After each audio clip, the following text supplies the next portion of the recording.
Mbaniriza mwenna abalaba vidiyo eno, amanya gange yenze Trevor Online era nga nzize ne Edward Sebuufu abangi gwe tumanyi nga Eddie Mutwe akulira ebyokwerinda bya His Excellency Robert Kyagulanyi Ssentamu Bobi Wine alabikiddeko mu kkooti esookerwamu e Masaka ekubirizibwa omulamuzi Abdallah Kayizi. Eddie Mutwe okujja mu kkooti yenna azze ng'atintima era ng'ayina emisittale oba ziyite enkwagulo nga zino ziva ku mutulugunya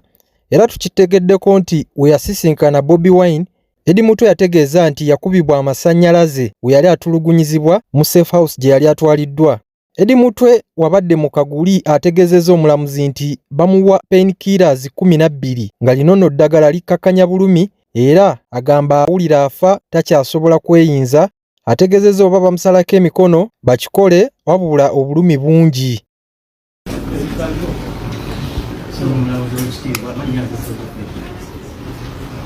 Kandika mukoti wano andika musaayi maze nange byogere n'ingendo tuwakkiriza tuwamawulire obuyingira okulaga ensonga n'efaanana nange musalire ekibonerezo ngenda mu kkomera n'omusango ogwasija nakumanyira mu kkomera nti namba jampa ne sweta naye nga nalabanga yali amaze okukola ekibonerezo ekyampeebwa nakubwa enkingo zino zaali 10 namalamu kikiiko nga liri maaso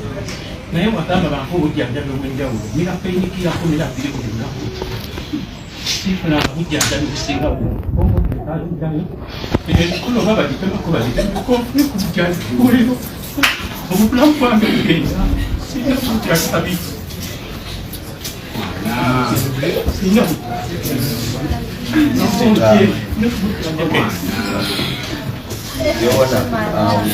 from what he said that he's never got a problem.